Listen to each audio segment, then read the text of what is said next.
Most people consider life a battle, but it is not a battle, it is a game. There are rules to this game of life, universal laws that allow us to play the game consciously.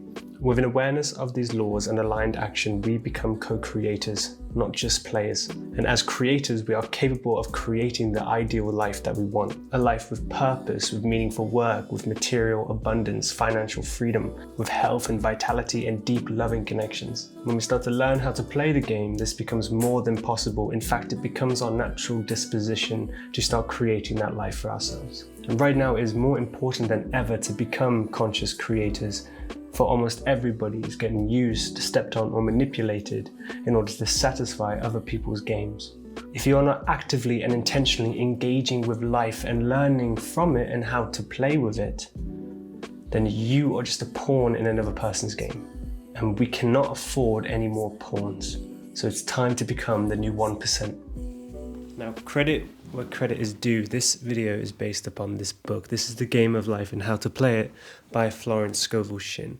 This was written in 1922 and it has a lot of references to the New Testament, and she kind of goes into the actual meaning of these Bible passages. Now, I'm not religious myself necessarily, however, I do believe that there's a cohesive truth that all religions are speaking towards, that they show us the way towards something that is indescribable or incomprehensible to our rational minds. And these passages, these laws, commandments, these principles found in these sacred texts from all different religions around the world show us how to start to create heaven on earth. Or they lead us towards that promised land, which is where our highest ideals come to manifest, where we create a life that is fulfilling, that is happy, that is joyful, that is abundant and prosperous, that doesn't have the suffering that our current world has. And maybe it's purely based on spiritual laws, or maybe it shows us the inner workings of our psychology. Either way, they work.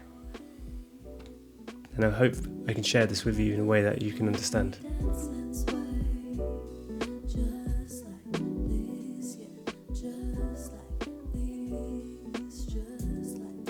So first we must begin to understand the workings of the mind. Florence defines the mind by its three parts: the subconscious, the conscious, and the superconscious.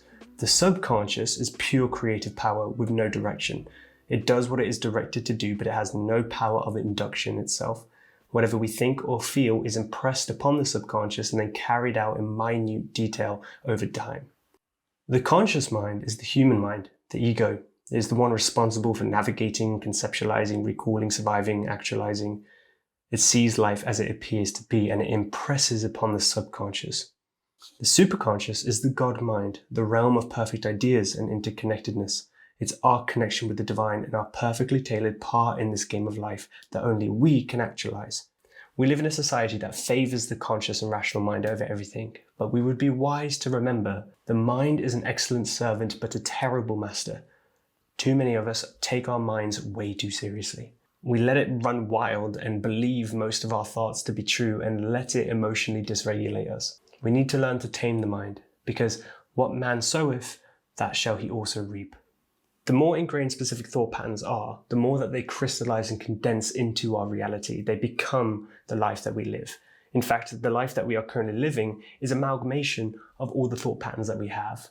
Our behavior is based upon the thoughts and the feelings that we have within ourselves. So we start to act in a way that starts to create what it is that we believe to be true within ourselves. Therefore, reality is just a reflection of our inner reality. Most of our thoughts are just repeating thought patterns.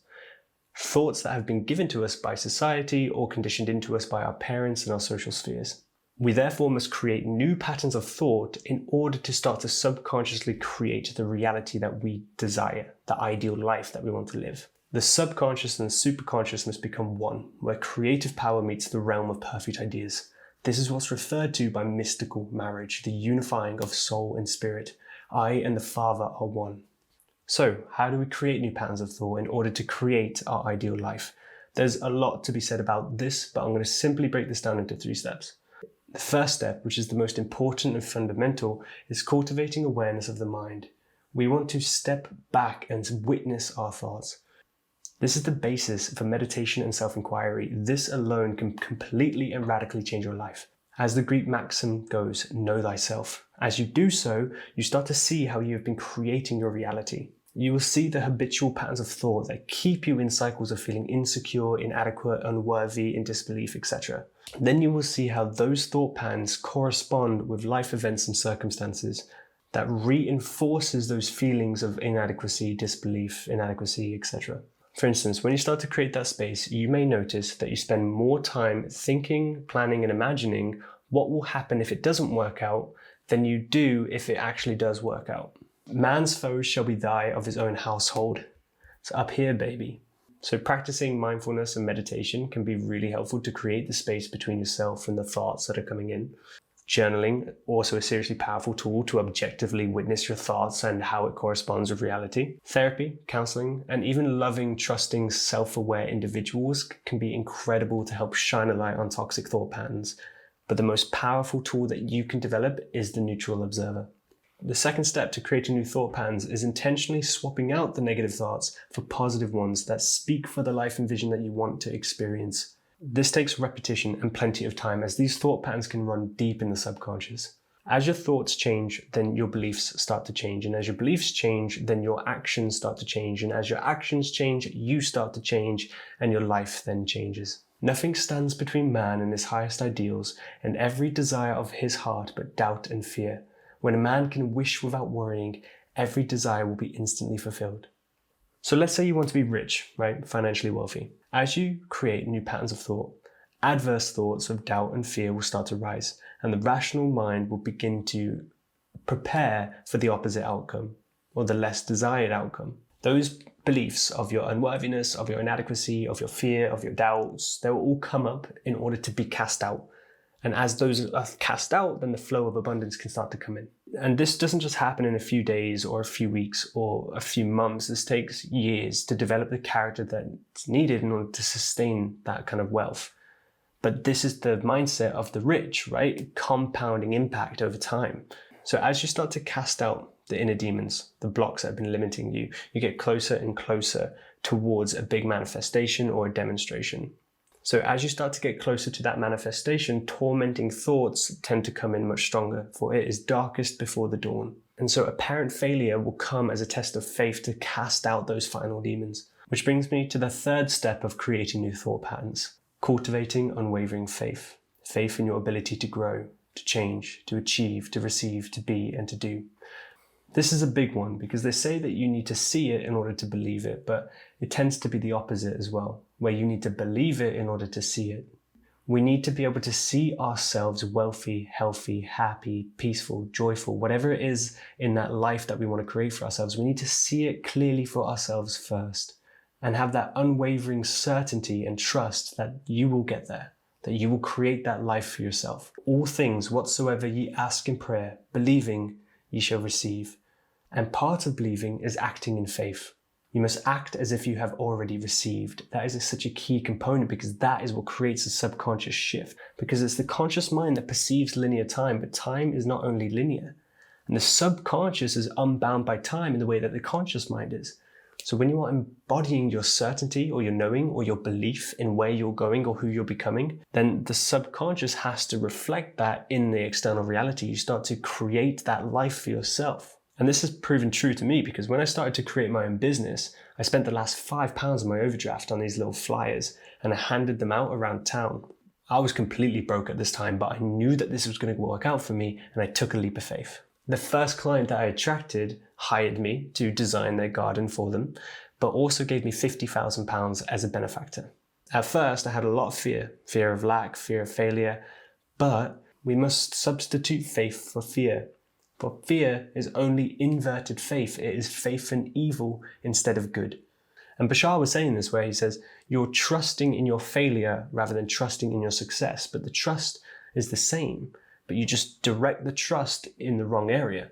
According to your faith, be it unto you. So to recap, we want to impress the subconscious with the ideals of the superconscious. And our conscious human ego mind is the mediator between the two, and it is what carries us through life and allows us to experience it. Therefore, we want to understand where we are consciously and how we are creating our reality. So we cultivate self-awareness in order to be able to witness the thoughts that we are having throughout our days. Then we replace the negative, more harmful thoughts with thoughts that actually confirms the reality we want to live. And we cultivate the unrelenting and persistent faith in order to imprint the subconscious and bring the change that we want. But that's not all, because we also need to watch our tongue. The invisible forces are ever working for man, who is always pulling the strings himself, though he does not know it. Owing to the vibratory power of words, whatever man voices, he begins to attract. There is a saying that man should only dare use his words to heal, to bless, or to prosper. In the book, The 4 Agreements by Don Miguel, the first agreement is impeccability with your word. Speaking only what you desire and what you want, speaking with integrity, speaking positively in the direction of truth and love, and saying what we mean and meaning what we say. For instance, you might say, I don't have enough time for that. Well, you do have time, but you're not prioritizing the time that you have. Or we might say, oh, I don't have enough money, I don't earn enough. Well, maybe you do earn enough, but you're not prioritizing your money or your spending. Change the wording that you have, and you start to change your reality. Your words impress upon the subconscious, so we need to be conscious and intentional with the words that we do use. The subconscious is always listening, and we as players have the responsibility to give the right commands. If we change our words, we change our life. For our words either rewrite or confirm our beliefs. Personally, I'm very blessed to have a beautiful circle of friends that actually hold each other accountable when it comes to these things. We ensure that we're not speaking words that are degrading or belittling ourselves. We call each other out if we're using any harmful or limiting words. And I would encourage you to find those kind of people if you can. If you can't, then be that person for another. Ensure that they're not using language or words that cause harm to themselves, because words are spells. What man says of others will be said of him, and what he wishes for another, he is wishing for himself. Curses like chickens come home to roost. And not only curses, but blessings too come home to roost. Each person is an extension of us. They are a reflection of the whole. If we wish the best for another, we are ultimately wishing the best for ourselves. And by blessing other people, we also protect ourselves from other people's negative thoughts or feelings. The man who is centered and established in right thinking, the man who sends out only goodwill to his fellow man, and who is without fear, cannot be touched or influenced by the negative thoughts of others. So remember, speak impeccably, be very intentional with your words, because by your words you are justified and by your words you are condemned. And it is through chilling out, through relaxing or not resisting, that we finally allow ourselves to receive. Relaxation is reception. It is when we open ourselves up and our restrictive barriers start to come down. One ship comes in over a calm sea. This is the law of non-resistance, the Tao, the way of things, and this tends to come naturally as we practice mindfulness or meditation, as we start to create that distance between the witness and the thoughts. As we start to objectively witness our reality, we start to surrender and relax a little bit more into non-resistance. We are subscribing to the notion that what is ours will be ours naturally, that it will flow into us, that we will act with intention and desire, but never force our will. The aim is not to resist anything, because nothing on earth can resist an absolutely non-resistant person.